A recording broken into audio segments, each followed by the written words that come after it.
All right, Mr. Chair, we are ready to begin. Okay, well, welcome everybody to this beautiful spring morning. I believe we're all here apart from Moya, so we have quorum. You have an agenda. Are there any changes that you want to suggest to the agenda? And if not, I look for a mover to approve the printed agenda. Councillor Oosterhoff, and seconded by Jennifer. Any further discussion? Seeing none, those in favour? Those opposed? You have an agenda. The confirmation of the minutes of March 17. There are two minor errors which have been corrected on page 5. Under 124 Centre Street, Marcus Letourneau was actually the agent rather than the architect. And on page 6, the word shutters managed to get mistyped. Any other changes?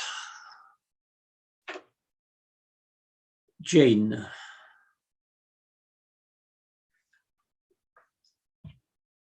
Sorry, just regarding my comments, page 6. That interior storm windows might not be necessary as opposed to would not be necessary. So would change to might. This is the third paragraph. Might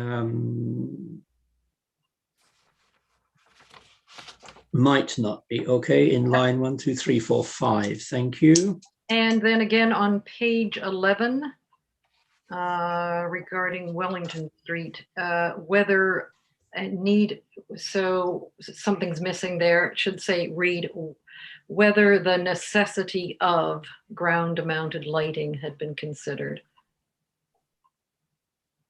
I'm not sure what line that is. Oh, sorry, right at the bottom. Sorry, can you repeat what it should say? You've got here, Ms. McFarlane asked for clarification on the building lighting with respect to impact on the neighbours and whether ground-mounted lighting had been considered. Yes, so it should read whether the necessity of. Okay. So adding that. Thanks. That's it. Of ground-mounted lighting had been considered. Good, yeah. Thank you. Perfect. Other changes, omissions, corrections? And the clerk will look after those. Seeing none then, looking for a mover to approve the amended minutes. I see Paul Banfield first of all, and then Jane seconded. Further discussion? Seeing none, those in favour? Those opposed? There is a set of minutes that you have. Thank you very much. Pecuniary interest. Do we have any to declare with the usual comment that if it suddenly occurs during the meeting, you will let us know quickly? Seeing none. Excuse me just a moment. I just got to, there we go. Presentations, delegations, briefings, down to business. I don't know of any. Cultural heritage, policy, heritage assets. Not hearing anything at all. Okay, so we're down to stat business. These are all, by the way, part 4s today. So we start with 1 Church Street. Who is going to present that?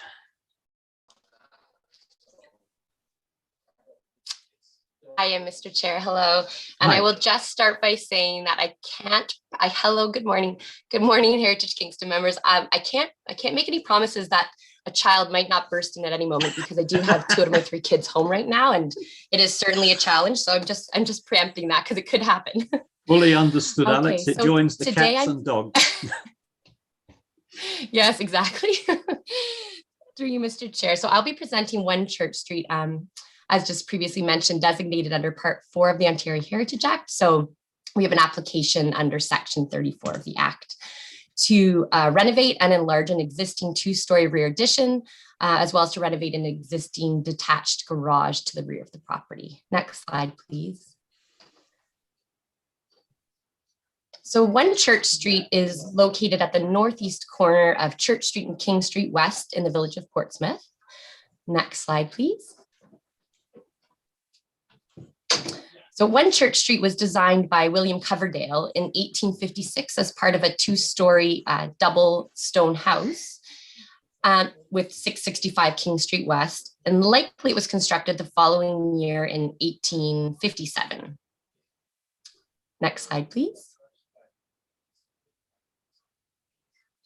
So staff visited the property back in March, and given the corner location of this property, the existing rear two-story addition is adjacent to and highly visible from Church Street. So while in sort of one way it's a rear addition and another way it's a side addition, given this sort of nature of this double house that faces onto both King and Church. But it is highly visible. And according to Jennifer McKendry's report, which is entitled Portsmouth Village's Heritage Volume 3, which is the inventory north of King Street West, the existing two-story or side addition that you see in front of you there was constructed sometime after 1963. Basically, a 1963 plan shows a one-story addition that was shared between One Church Street and 665 King Street West. So some point after that, this two-story addition was constructed. It's a wood frame construction, currently clad in painted wood siding and has salvaged historic sash windows. So although it does have a very traditional and historic appearance, it is actually a relatively modern addition and it is not considered to be an heritage attribute of this property. Next slide, please. So in this view, on the right-hand side, we've got a view that is looking to the south towards the lake, but you see the rear north elevation of that two-story portion of the Bishop building. You can also see 665 and 663 Queen Street West to the east of the property. And on the left-hand side of the slide, you're seeing the garage that is located to the very rear of the property and fronts onto Kennedy Street. Next slide, please. So this property was designated under Part 4 of the Heritage Act in 1980. And essentially the designation reads as follows. These stone row houses on a street corner and extending along the main through street are an important part of the village streetscape. Although built at different times, the two halves are well unified in scale and design. So essentially the whole row there, One Church Street, 665, 663, and 661 King Street West are all designated under the same bylaw and form a fairly unified stone row across King Street West. Next slide, please. So we have some concept plans in front of us. And really the purpose here is to both renovate and enlarge this existing two-story addition. At present, it is in a poor state of repair and not quite as comfortable living size as one might hope. So the idea here is to enlarge it and renovate it. So in terms of external changes, there will be a construction of a second story over the existing one-story portion that you can see in Bruce Downey's sketch at the top left where it shows the existing. So there'll be a second story addition over that one-story portion. The rest of the structure will be maintained. A new roof structure will be placed over the new second story and existing two-story piece. There'll be a new gray metal or asphalt roof, the repair and refinishing of the existing wood siding, as well as the installation of new wood siding as needed. Installation of a non-combustible corrugated metal cladding on the east elevation, new aluminum clad wood sash windows, and new fiberglass doors. There are no alterations proposed to the original two-story stone house. So in terms of looking at Parks Canada standards and guidelines, guideline 14 and 15, which address the exterior form of historic places, they advise that when designing a new addition, it should be in a manner that draws a clear distinction between what is historic and what is new. And also an addition that it should be compatible in terms of its materials and massing with the exterior form of the historic building and its setting respectively. Next slide, please. So in spite of the additional height that is created by the new roof structure and the new second story portion at the rear addition will continue to be lower in height than the original stone house, which will maintain the prominence of the stone building. The proposed roof structure is an improvement on the existing flat roof, both in terms of its design, as well as for the conservation of the historic stone house. The pitched roof better reflects the gable roof on the stone house, and it will also better shed water off the roof, directing it away from the stone house and also away from the adjacent designated property. The new roof will be flashed around the chimney, which will help prevent water ingress to the stone masonry, which has been a concern in the past. And the massing of the second floor addition over the existing one-story shed roof portion steps down again, which will again reinforce the secondary nature of this addition in relation to the original house. In terms of materials and finishes, the proposal is to repair and refinish the existing wood siding and add new wood siding as needed. In terms of the corrugated metal siding, which is the non-combustible finish on the east elevation of this addition, essentially this portion of the building sits on the property line. There is zero setback from 665 King Street West. So although it will be somewhat visible from Kennedy Street, this elevation is to the rear of the designated property as well as the adjacent properties. And staff find that the corrugated metal siding will not have a negative impact on the heritage attributes of either property. In terms of windows, the proposal is aluminum clad vertically sliding sash windows, either 1/1 glazing or 2/2. Either option will comply with the city's policy on window policy. And in terms of the proposed doors, there are two designs proposed, constructed out of fiberglass. And I'm sure as many of you know, fiberglass doors can have very crisp detailing, much more similar to the appearance of a traditional wood door. And as proposed, these finishes and materials will conserve the cultural heritage value and attributes of the original two-story stone house. Next slide, please. So in assessing any potential impact to the adjacent property, which is also designated at 665 King Street West, staff began by referencing the designation bylaw, which although it's an older bylaw and doesn't list heritage attributes, it does clearly emphasize the contribution of this property and its neighbors to the village streetscape. So as proposed, the footprint of the existing two-story addition at 1 Church Street is being maintained. So really the new development is limited to some additional height as well as expansion of the east wall. At present, the views that we have to the rear of 665 King Street are relatively shielded from the northwest, and the additional height of the roof structure and second story addition are not anticipated to have any noticeable impact on these views. From the northeast, there will be views of the taller and enlarged wall from points along Kennedy Street. But again, staff are of the opinion that there will not be a negative effect on the cultural heritage value or attributes of 665 King Street West. So just to give you some context, there have been alterations approved to the rear of 661 King Street West, and conceivably the owners of 663 and 665 King Street West may wish to construct rear additions in the future. If designed appropriately, these rear additions would likely be supported by heritage planning staff. So I just want to sort of illustrate that this really affects the way that we, obviously affects the way that we view the rear of properties. It's definitely different than the way that we view additions that may be on the side or front of a heritage building. As we look at each proposal independently, I think that in the context of these stone row houses and looking at the designation bylaw, arguably it's the facades, the front elevation of these stone row houses that have a very significant contribution to the King Street West streetscape. And the rear of these buildings is where we would expect to see and likely support change through the context of an addition. Next slide, please. So the second component of this application addresses renovations to the existing detached garage that's at the rear of the property along Kennedy Street.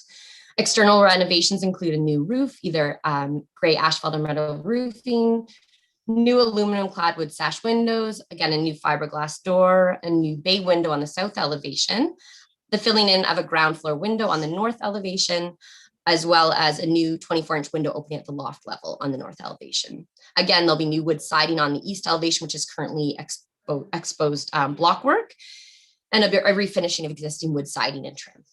These alterations will certainly serve to improve the appearance of the existing garage and studio and be complementary yet distinguishable from the original stone house. Given the distance between these two buildings, the impact of the appearance of the garage studio on the original stone building is minimal. Nonetheless, these renovations will improve the overall compatibility of this outbuilding within the property and along Church and Kennedy streetscapes. With that, I'm going to leave you with a recommendation that the application be approved with a number of conditions on the second slide, which do include the requirement for a planning and act application, most likely a minor variance application, as well as some of the typical conditions related to details of color and details of roofing, windows, that sort of thing. Thank you very much. Okay, thank you very much for that, Alex. Committee members, questions, comments? Don Taylor?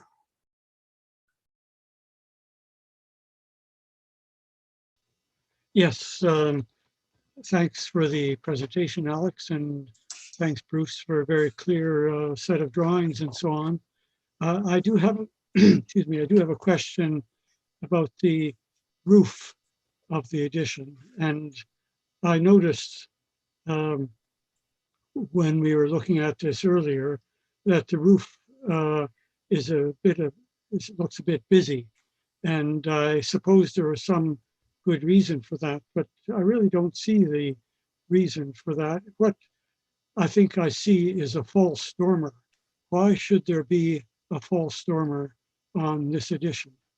I would prefer a simple, plain, perhaps hipped roof that is more compatible with the stone house and less distracting.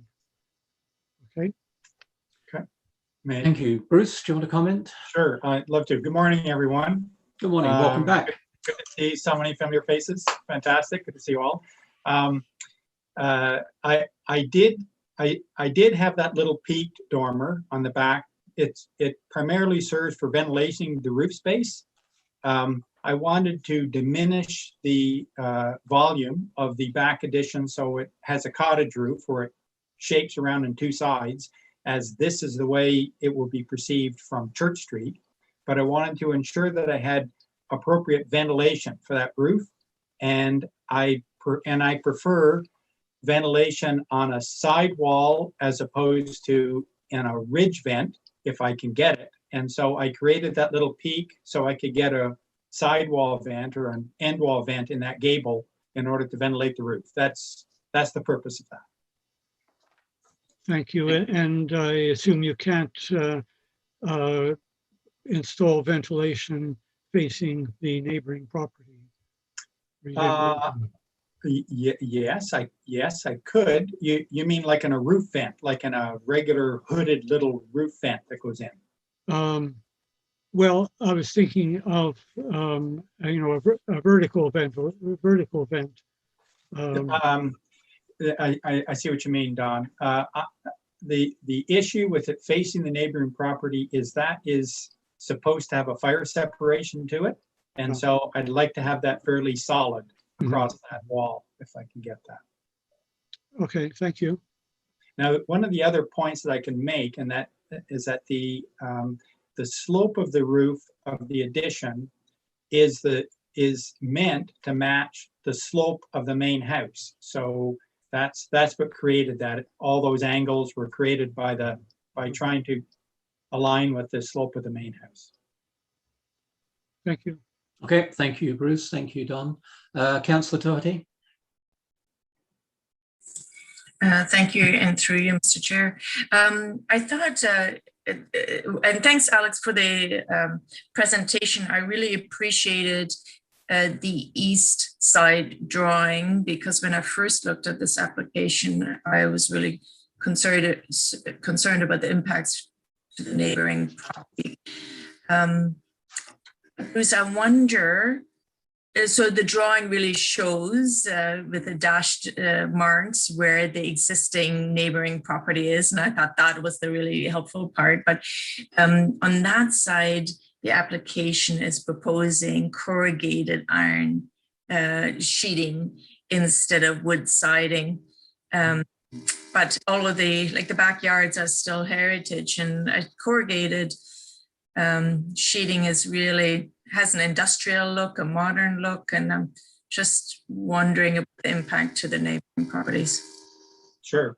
Well, if you have walked just from the appearance of corrugated metal siding, if you walk along Kennedy Street, you can see that some of the work that we did at 661 King, 54 Kennedy, has the same metal on the property boundaries there.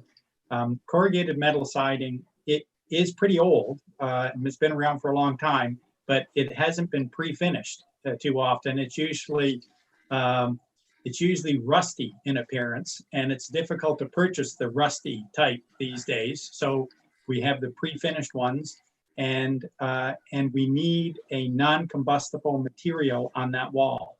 So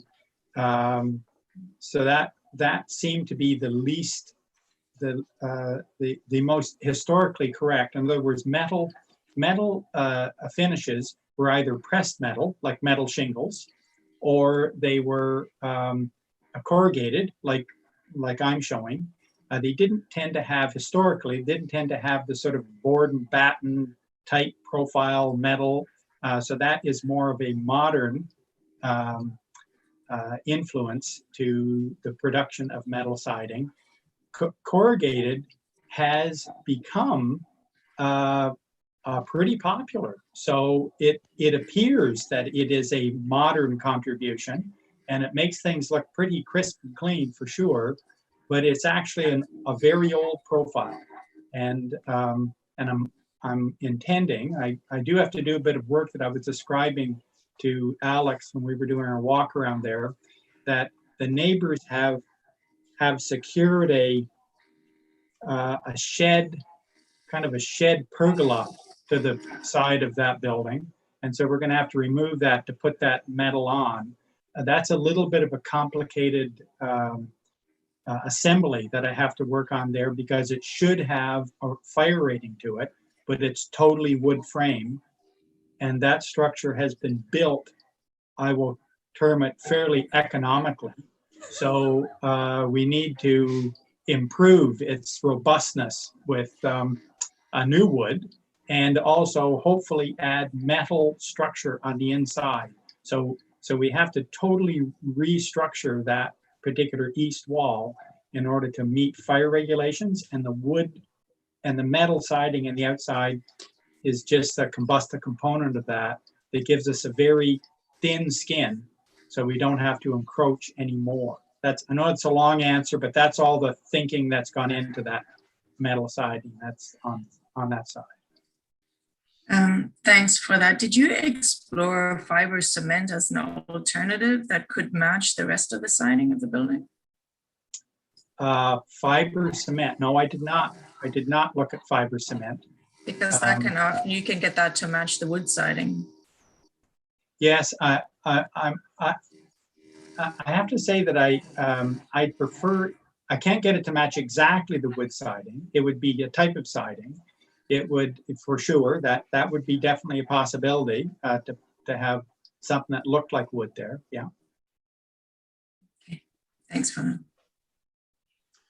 Thank you, Councillor Hartley. Other questions to Bruce or anybody, Alex? And seeing none, members of the public wishing to make comments? Mr. Chair, just to note at this time that we do not have members of the public joining us this morning on the attendees section, unless there is a panelist here this morning who would like to speak to this matter. There are currently no members of the public with us. Okay, so I should say, anybody else want to speak? And seeing no hands there, you have a motion in front of you. Can we get it back on the screen perhaps? And 9 conditions to it. It's as printed so far.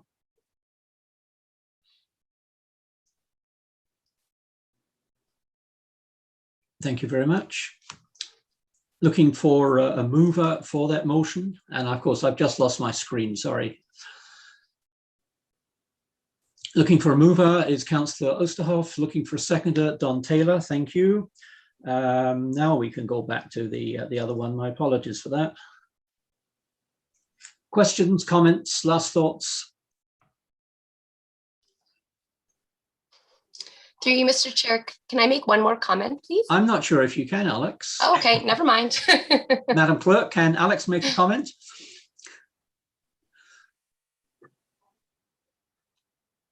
Mr. Chair, well, it's slightly unorthodox. It is up to the will of the committee. Committee, can she make? Yes. Alex, thanks, Elizabeth. Sure.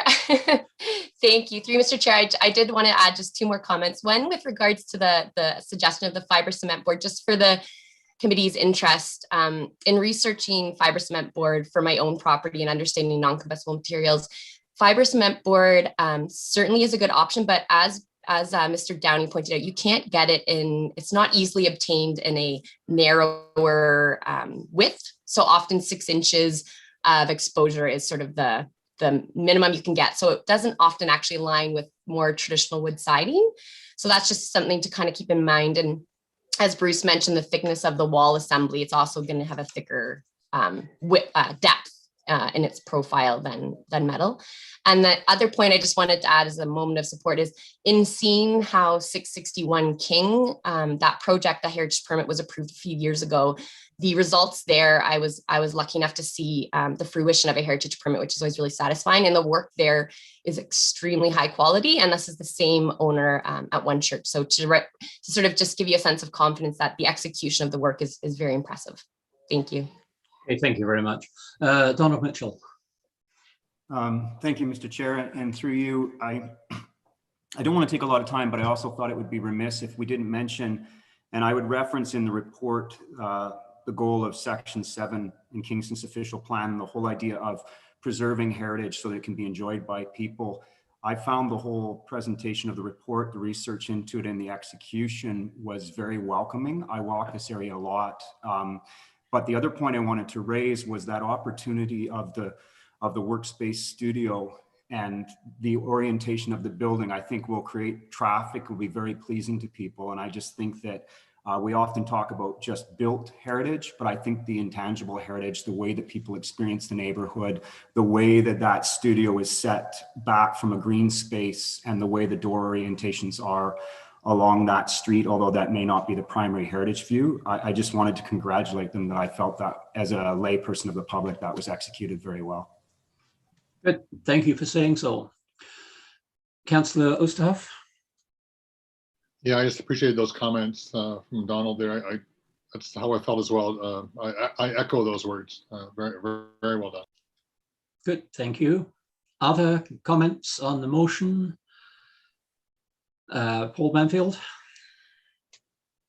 Yeah, it's just more a question of curiosity. I noticed on I think it's the east elevation, there is a roof line, I believe, that was put up by the neighbor. Is that correct? That's correct. And that will have to, I'm assuming, come down and then be put back up. Is there any difficulty between the, I mean, not that I necessarily live in a neighborhood where where those types of issues come to the fore often, but I just wonder, is there going to be any issue between the two property owners as to, you know, what that has to be taken down and put back up, and whose responsibility is that? If I may answer that. Yes, Bruce. Okay. That's I don't foresee any issue with that. It's not critical that we take that roof down, put another material on, put the roof back, because we're not actually, if we don't touch that wall, then we don't have to upgrade its fire rating from the outside. We do have to have metal from there up because that's brand new, so we have to meet code. But the building code is rather curious in that if it exists, you don't have to bring it to standard, but anything you improve, you have to. I would like to cover the whole wall, and we have been in communications with the neighbor on various topics. We've done a number of issues regarding to fire rating, interior partitions, and things like that. So we have been in communication with the neighbor. We don't anticipate any difficulties, but the project going ahead, if they happen to just love the way that roof is attached to that wall and they don't want to touch it, that's a bridge we'll have to cross when we get there. But it doesn't mean this project can't proceed. Mm-hmm. Okay. Right. Thank you. Good, thank you both. Further comments? Okay, and we have no members of the public, and we have a motion moved by Councillor Oosterhoff, seconded by Don Taylor, as printed. Ready to take the vote. Those in favour? Those opposed? That is carried. Thank you, Alex. Thank you, Bruce, for coming yet again. And good luck with this one. Fascinating set of buildings along there.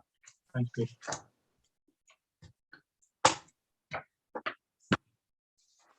Move on to 163 Union Street. Ryan, this you.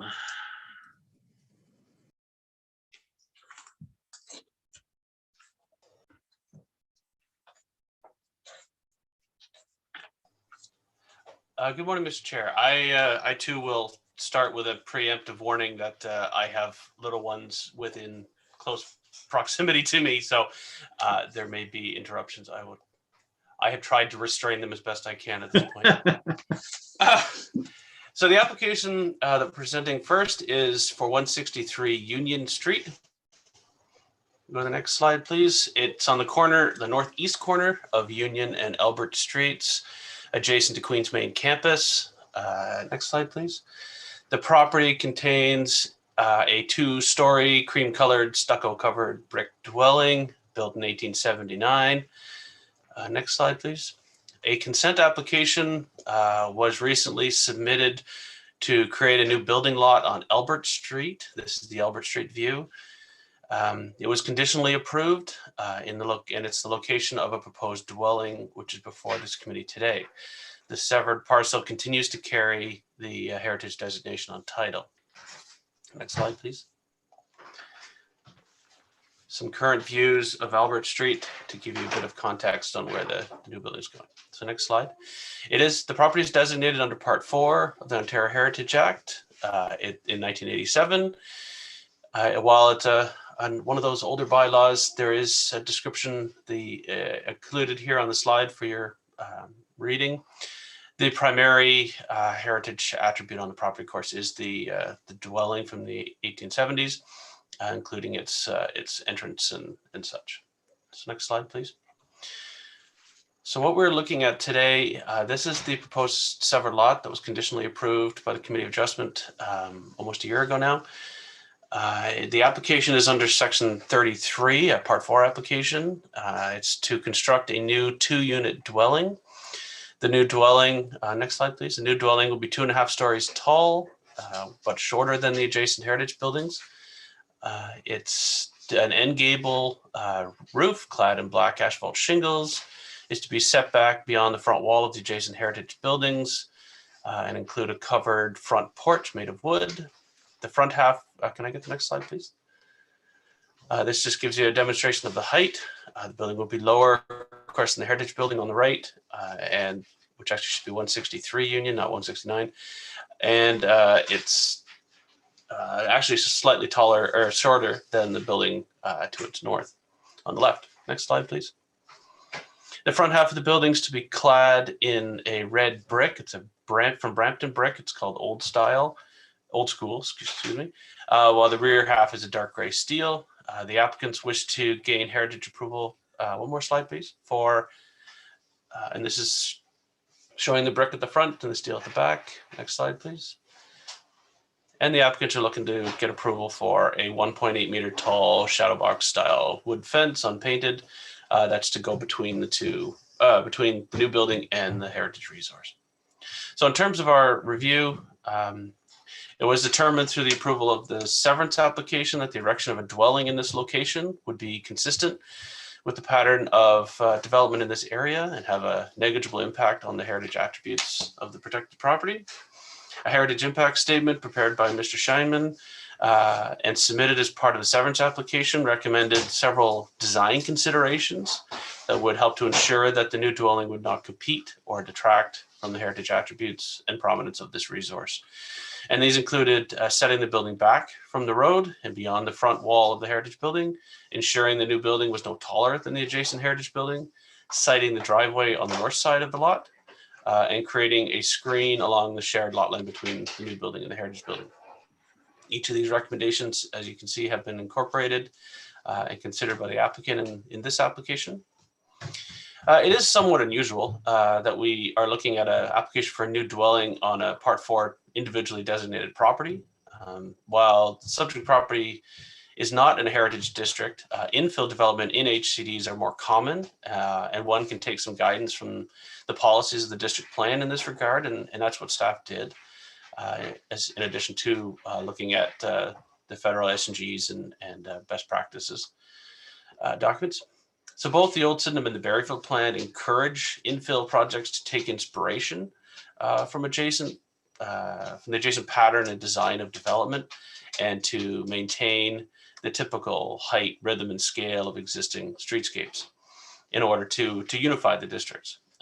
But new dwellings do not need to replicate or mimic heritage styles of buildings, which is an important distinction.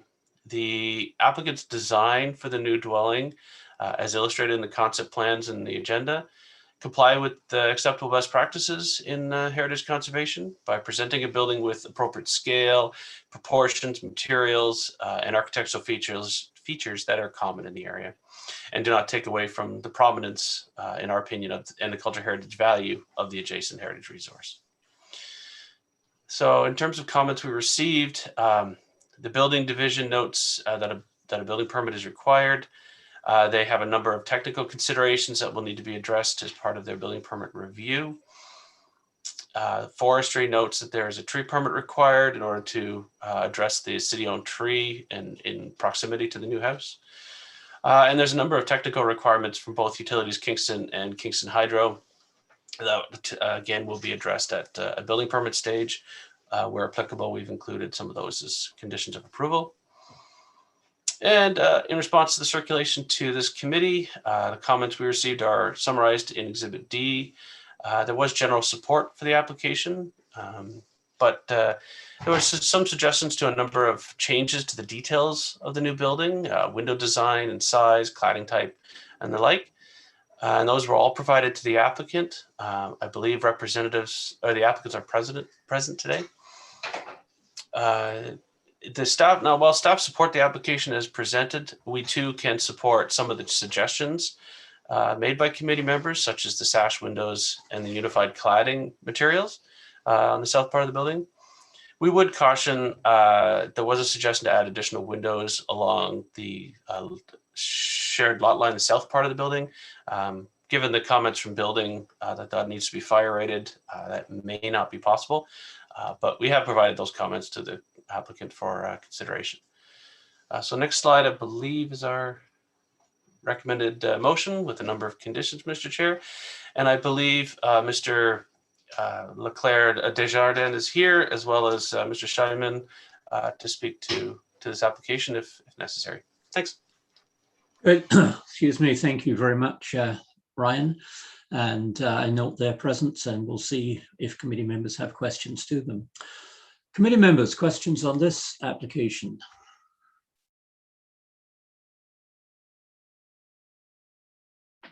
Oh, what a wonderful group. Jane. Thank you. I was just noting that now that the parking is in front of the building, I'm wondering why the building needs to be so close to the lot line on the, I don't know what that is, the side close to the Heritage Building, because before you had to get to the parking at the back, so you needed X number of meters to actually have that driveway.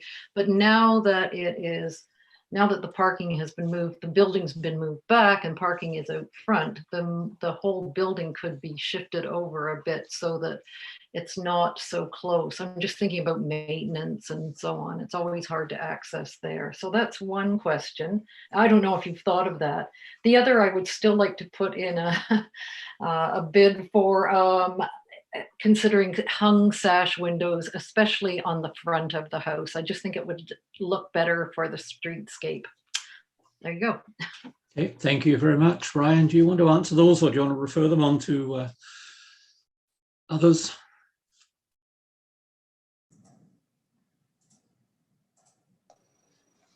I think I'll do a hybrid, Mr. Chair. And the first question, I'm just trying to find the site plan here quickly so I can double check what that setback was. There does appear to be some space to move the building to the north if the applicants wish to. The bylaw requires a 1.2 meter wide walkway. As I mentioned, this is to be a 2-unit dwelling, and the primary access for the second unit is at the rear. And for emergency purposes, there needs to be an unobstructed walkway to get access to that opening. So that needs to be there. And then of course, there's the minimum side yard setback. So I will, that's just the technical requirements. I will pass it to the applicant who may have additional comments on to add to the member's question. Okay, thank you. Good morning. Can Good everyone? morning. Thank you. And through you, Mr. Chair, I'll answer the two questions. With respect to the side yard setback, it's a very good point that moving the house back does provide a bit of an opportunity to expand that side yard. And to be completely honest, the reason we hadn't looked at that further is because of sort of the state of the design drawings, is that the building is being designed with this configuration and that south wall in that current state. And it was far enough along that revisiting that design would have been fairly substantial in terms of cost, and having the designer sort of revisit all of that. So that's sort of the practical reason why that wasn't looked at more closely, but it's certainly something that we can examine. With respect to the sash windows at the front, that's the manufacturer. At this point, we've selected a manufacturer, but not the design specifically of the windows. So those designs are up in the air, and the sash window comment has been received by a number of members of the committee, and it's one that we are encouraging the applicant to proceed with. And if that needs to be made a requirement, that's certainly something we would not have any concern with. The manufacturer provides a sort of a hung sash style of window, and that's one of their types. And they have some great versions and models that I think would fit nicely along that streetscape. So that's a comment that we take and we'll work to incorporate in the design. Okay, thank you very much. Donald Mitchell. Thank you, Mr. Chair, and through you, I just to expand that a little further, it jumped out more at me in the report when I looked at the reasons for designation, and the phrase "set in spacious grounds" is the entranceway, and I started thinking about spacious grounds in the original orientation of the heritage property, and then I started to consider aspects of the OP or zoning bylaw, secondary units, severances, and again, I also thought that it just sort of feels like it's shifted a little too close, and almost if you flip the design, it would provide more space and come back to capture some of that idea of the original structure being on spacious grounds. So my comment, I guess, would be that if it's going to be looked at, I do think that there is some heritage rationale, not just land use planning rationale, for how parking appears, how the fence being there now appears, and how the dwelling itself appears to the lot line may also be in the original heritage designation. The idea that heritage building is floating a little more within a green space as opposed to pushed right up against another house. Thank you. Further comments from committee members? Don Taylor.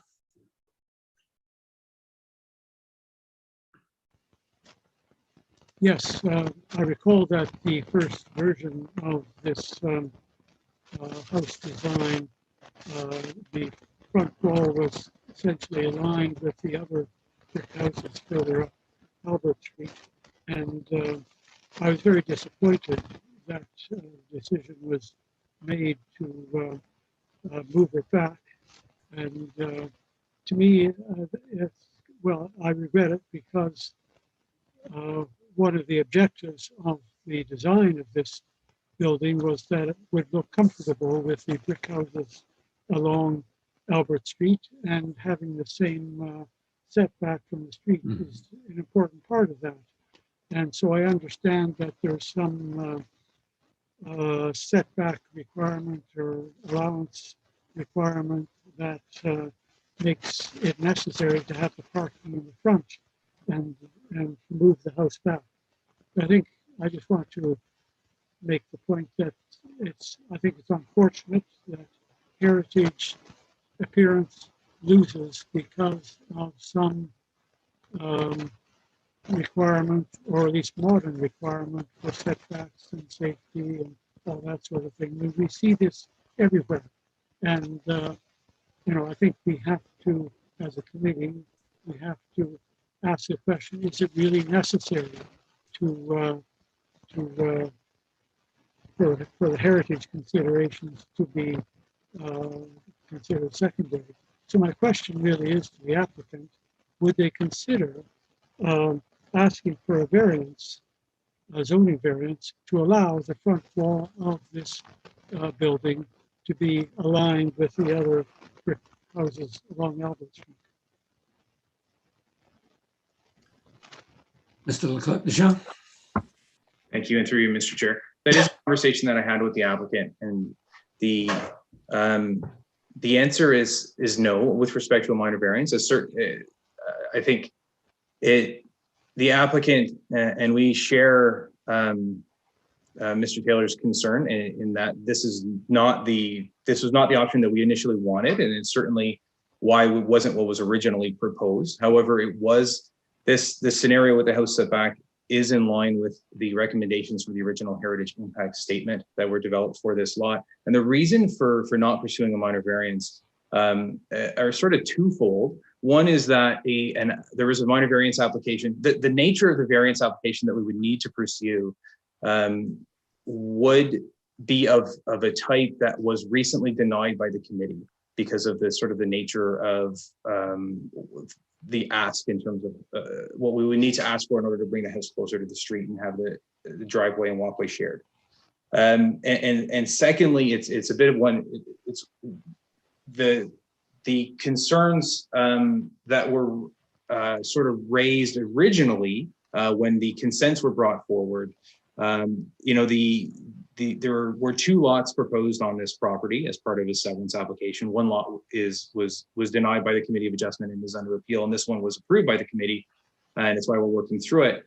There's a very strong desire on the applicant's side to not reopen that process or that type of planning process, and very much a concern with what would happen if we were to pursue that.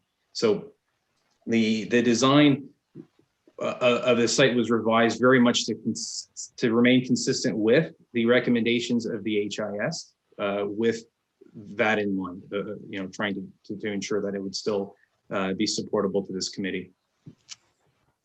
Good, no, thank you, sir. And Don, your comments have been noted, and we've been talking about them informally as well. It's not the first time it's occurred that there is a pre-existing whatever which can clash with a heritage proposal. It's the sort of thing that we can look at another time. Further committee questions? Jennifer.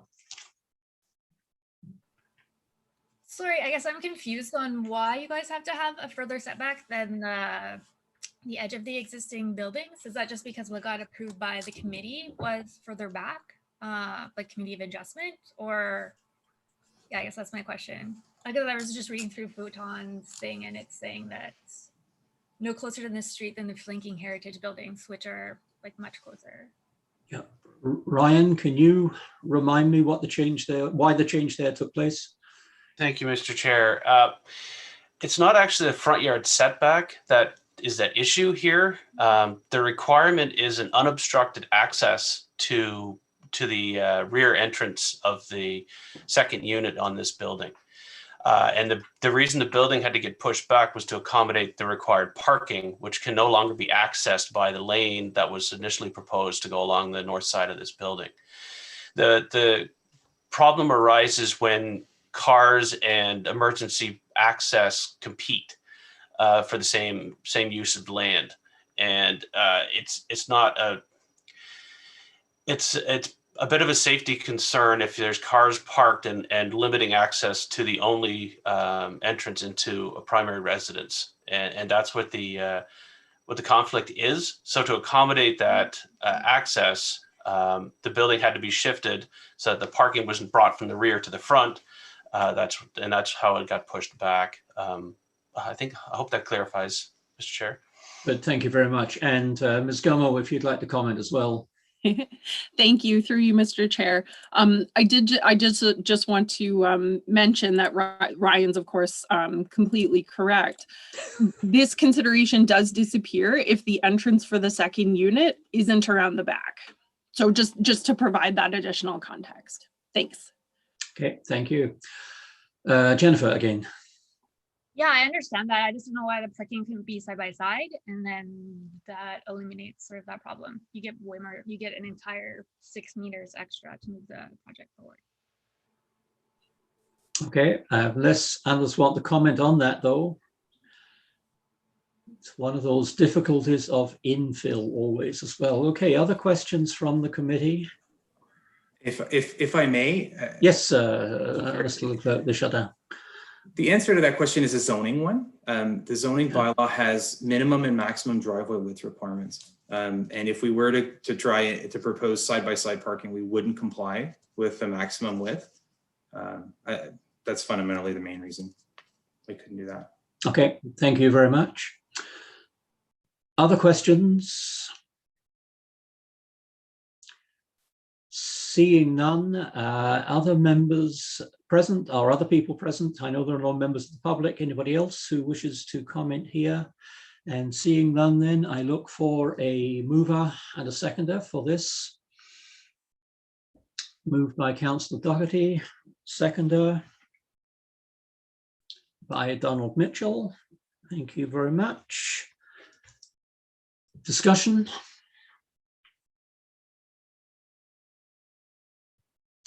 Seeing none, very, very good. I will call the question. Those in favour as printed then with the motion and the 9 conditions, those in favour? Those opposed? That is, I've got to count, 1 opposed. Elizabeth, if you can count how many were in favour, thank you very much, it carries. Thank you, Mr. Leclerc Desjardins, for coming, and good luck with that project. We move on to we move on to 181. King Street West.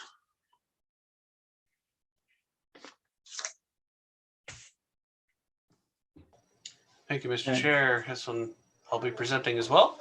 Thank you, Ryan. So next slide, please. This property is on the north side of King Street West. It's on the northwest corner of King Street and St. Lawrence Avenues across from Breakwater Park. Next slide, please. The property includes a 2.5-story brick dwelling built in 1924. Next slide. The property is designated under Part 4 in 1987.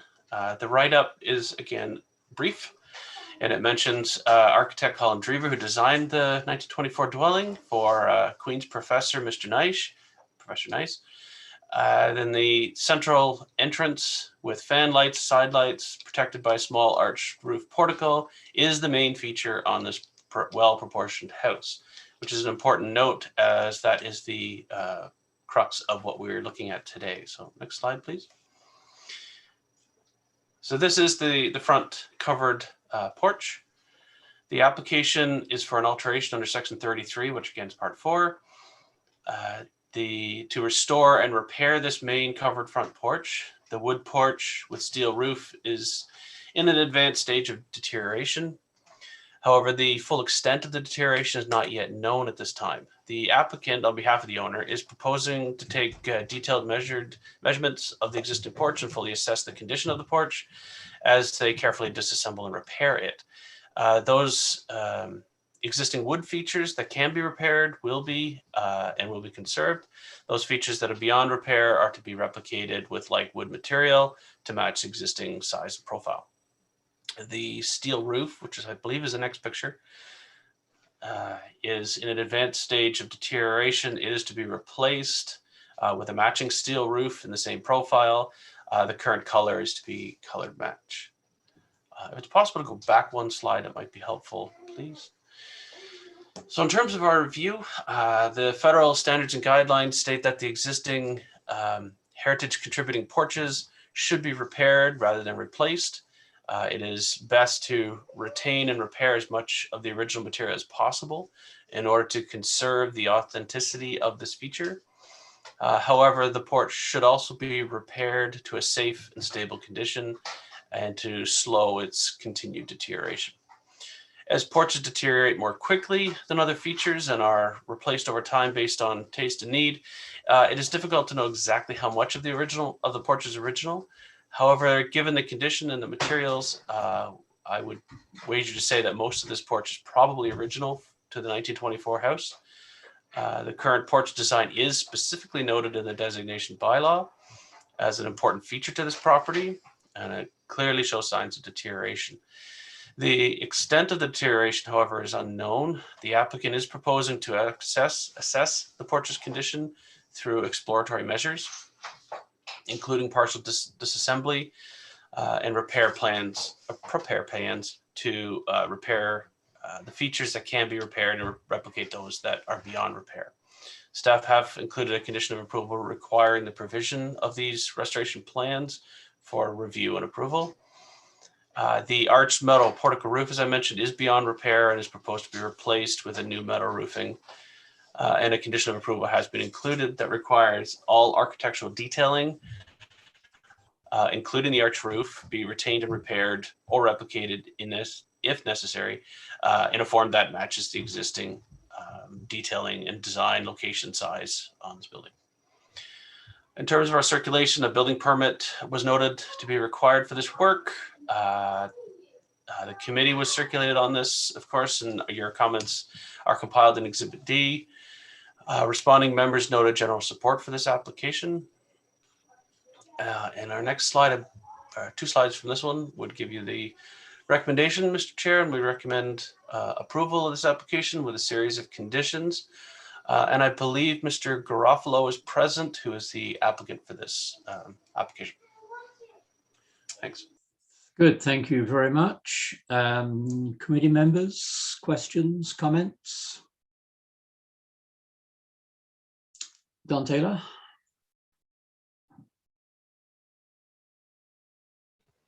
Yes, just a comment on, I mean, I like the recommendation in that it requires further submission before going ahead with major alterations. I'm a little surprised that, I mean, we know that the roof has problems which may be pretty significant, but the rest of the porch, I mean, the columns, the bases, and all that are there for everybody to see. And I would have thought that it would be fairly easy to judge their condition, without further ado. So I'm a little surprised that we don't know more about the lower part of the porch at this point. And from what I've said in my comments, I'm nervous about the possibility that the whole porch will be dismantled and then a decision will be made whether it's in good condition or not. That's not the way to proceed with a heritage property. So I wonder if the applicant or the staff have a comment on, do we know anything about the condition of the porch below the roof line?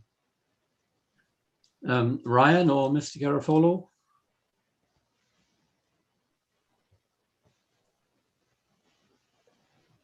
Mr. Chair, I would like to pass this to Mr. Garofalo if he's available. Yep. Certainly, we can tell visually the impacts of age and weather on this building or on this feature. So it does need some work. I think the details, though, I will leave to Mr. Garofalo to speak to. Okay, Mr. Garofalo. Hi there. Welcome.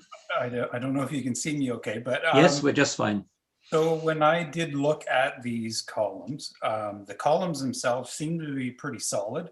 The only issue we had was there was obviously so many coats of paint on them, and the finish of it is going to be hard to clean up nicely. But the rest of the wood seemed very solid. That's why I was a bit confused as to why, as you noticed, the crown molding at the top was all rotted out and the metal was, but it didn't seem like anything underneath was. So I'm just worried that maybe when we open up the framing of that roof might be a little bit rotten. That's the only thing that I could tell. from that point. Okay, thank you.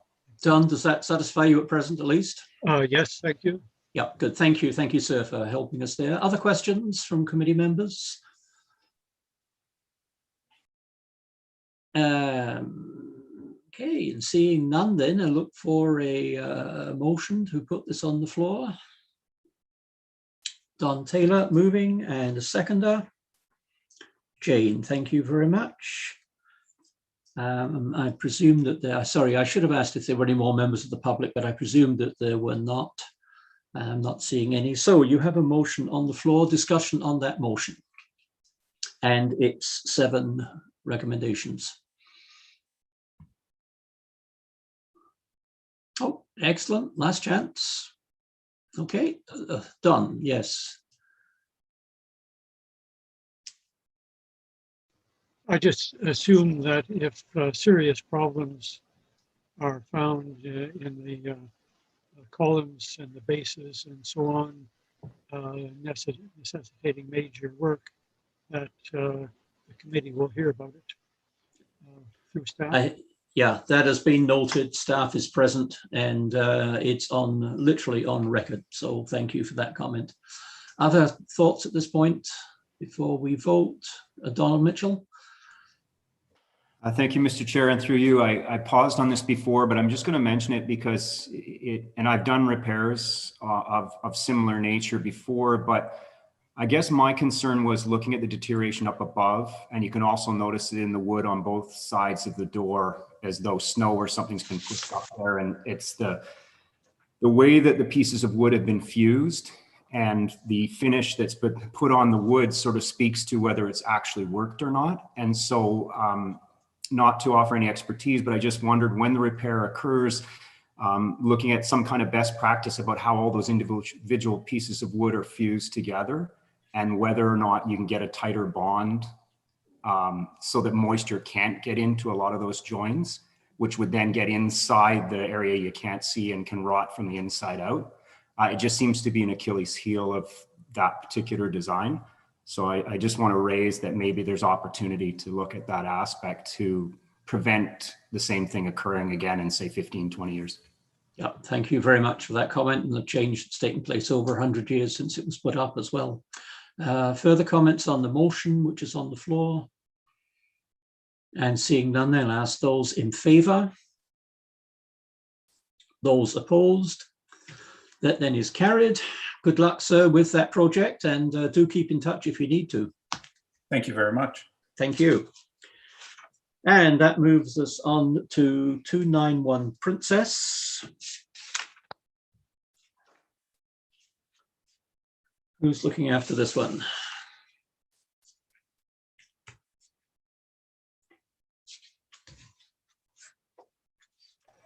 That would be me again, Mr. Chair. You again. Okay, Ryan, welcome again. Thanks. Okay. So this application, sorry about that. I had the wrong one up here.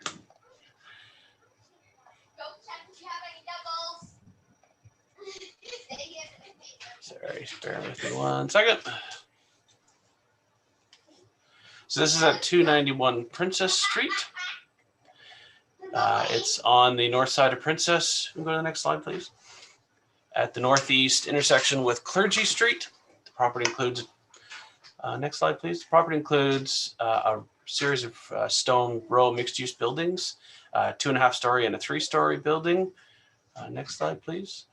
The row the designation includes 291 through 297 Princess Street. What we're looking at today is specifically for 291 Princess, which is the 3-story building that you see before you. Next slide, please. The property was designated in 2015. The list of heritage attributes includes the scale massing of this limestone row, the stone masonry work, the excellent masonry work according to the bylaw. So next slide, please. So the application today is under section 33, again, part 4.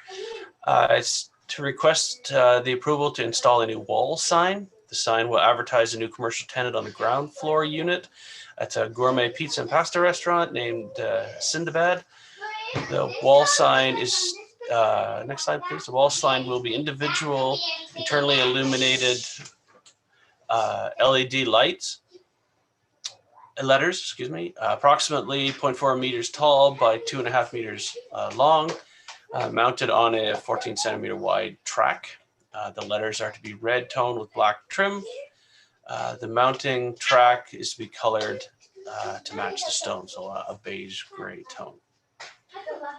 So in terms of our review, the standards and guidelines, Parks in Canada has a specific section for windows, doors, and storefronts. It notes that directs that new signs be designed to be compatible with the heritage building and not to obscure, damage, or destroy character defining elements. The radiating voussoirs, if you can go back one slide maybe.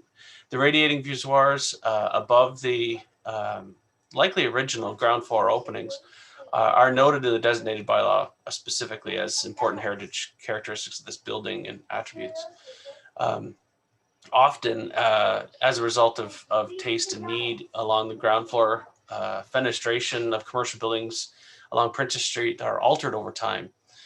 And this particular building is one of only a few that along Princess Street which have retained its original ground floor door and window pattern. And a condition of approval has been included to ensure that the new sign mounting track, the racetrack, is located above the voussoirs. In this way, the stones that constitute the flat arch over the door and windows will not be damaged or concealed or obstructed by the new sign. Staff have no concerns with the proposed location, style, and color of the signage or the method of installation. The new sign will not interfere with the heritage attributes of the property and will be compatible with the heritage character of the building and the area. In terms of circulation, building notes that there's an active building permit application for this proposal. Engineering notes that an encroachment permit may be required as the property is very close to the city road allowance. In terms of committee comments, they are compiled in your exhibit. The responding members noted general support for this application. Two of the members recommended that the sign be centered above the ground and second floor windows, but above the voussoirs, and the applicants are supportive of this recommendation and have agreed to work with staff to ensure that the new sign is centered as much as possible while still complying with the sign and encroachment bylaws. So, Mr. Chair, if we can skip ahead. There's the recommendation. We recommend approval of this application with a series of conditions. Thanks. Good, thank you very much, Ryan. Members of the committee have comments or questions? And seeing none, is the applicant here? Want to say anything?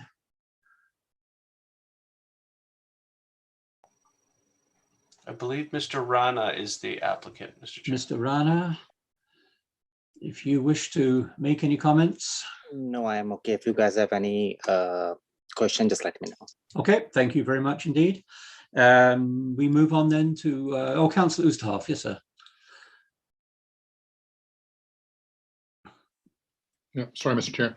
Thank you. The question I have really, I'm very supportive of this project too.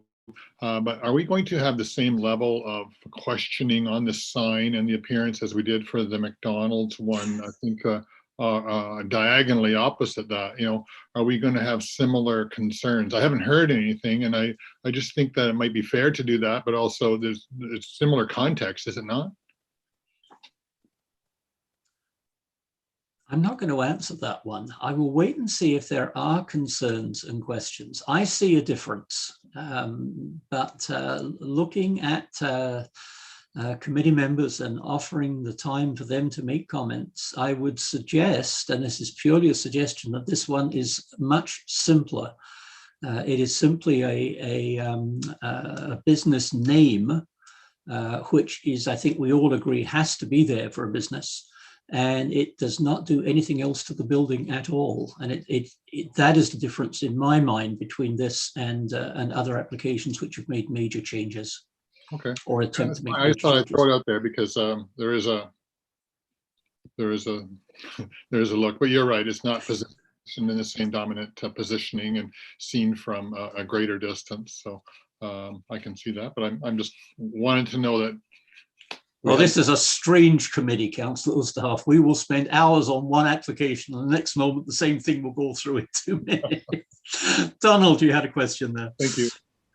Yeah, it was more a response, thank you, and through you, Mr. Chair. The only thing I would say that struck for me was that it wasn't on the corner. It wasn't in a prominent 360 view, but the other thing, and it's a subjective thing, I was going to mention it, but to my mind, if you have this beautiful line of stone or a seam of stone over a whole number of openings, even if the sign encroaches now down over that, is that interrupting that, or is that creating an issue or a problem? So subjectively, I went, does this bother me? Doesn't it bother me? It's less about how it's fastened on the rail. Yes. It's more about the interjection.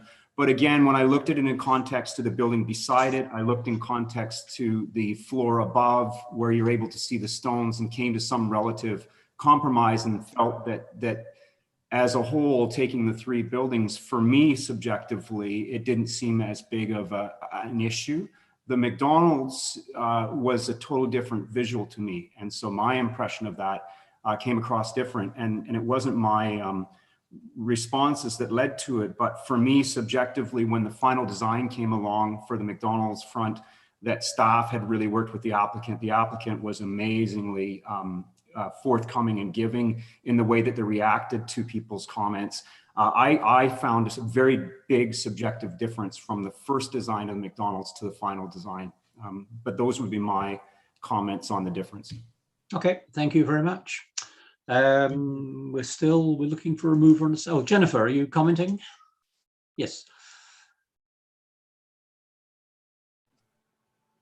Yeah, I'm just reading back through everyone's comments on Dash, and I'm actually talking about Jane, and she did comment on a more appropriate material, like something like wood versus an illuminated sign being more appropriate along Princess Street. And I tend to agree with that. I think that, a fluorescent or a back illuminated sign might be just a little too much, especially in like a bright red. Okay, thank you very much. Further comments, Jane?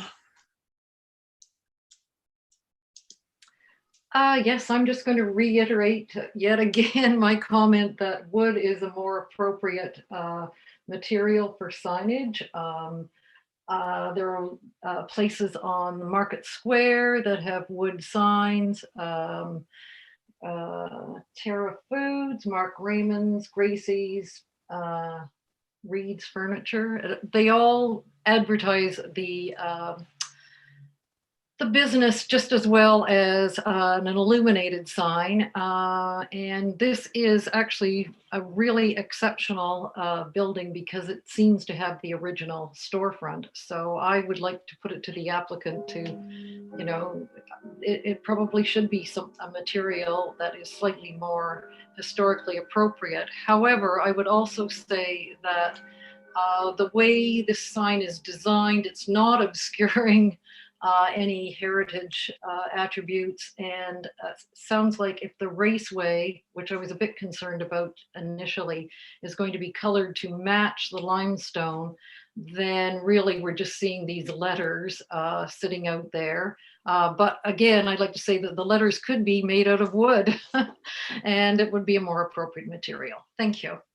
Okay, thank you. Councillor Doherty.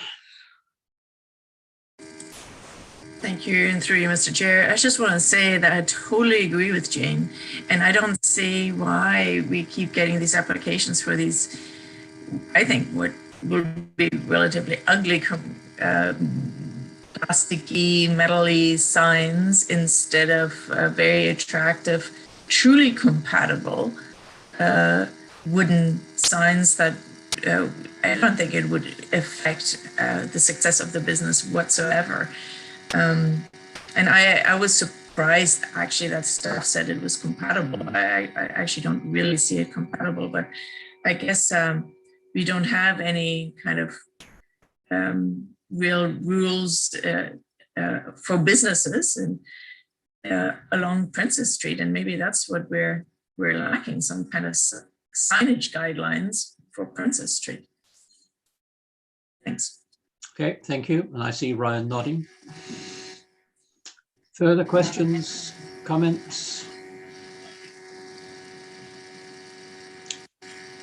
And if not, I'm still looking for, this has not yet been moved, has it? So we've had our discussion, now looking for a mover. Oh, Elizabeth? Sorry, Mr. Chair, I do see that Mr. Leary does have his hand raised. Oh, Mr. Leary, so you do, sorry. Thank you, Mr. Chair. Through you, I just wanted to comment. A couple of points. Yes, there is no, this isn't a heritage district. So the impact or the characteristics of this area haven't been fully vetted to understand whether particular materials of signage is more appropriate than others. So that's a bit of a lacking policy that hopefully we can rectify at some point in the future. So we have to go back to look at the design of the sign itself and how it fits on the building in terms of the attributes of that building. I have no objection to metal or plastic or wood in this particular case. We looked at the individual letters were important. They don't fully block the building. And we also looked at the surrounding character of Princess Street. And I think the vibrantness of the variety of signs in this stretch of Princess Street is part of what makes the interest and life down there. And I think we're a little more open, perhaps in this particular case, for variety of sign type than we may be in certain other situations, be it a small corner store in Glen Burnie or someplace in Berryfield, which perhaps a more vibrant sign might not be appropriate. But in this case, I think it fits well. I think it's designed to showcase this building, and we certainly are fully supportive of this application, Mr. Chair. Okay, thank you very much. Other comments? And seeing none, I look for a mover for the motion and the 5 conditions that there are. Not all rushing. Don Taylor and a seconder.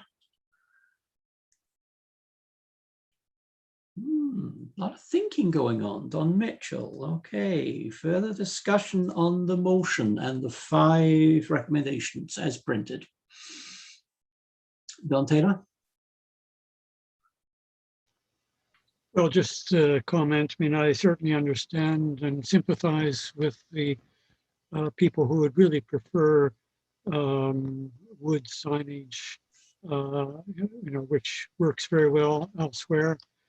But in this case, I think if you had a wood sign, it would obscure the voussoirs. If it were big enough to do the job, it would hide the voussoirs, whereas if it doesn't.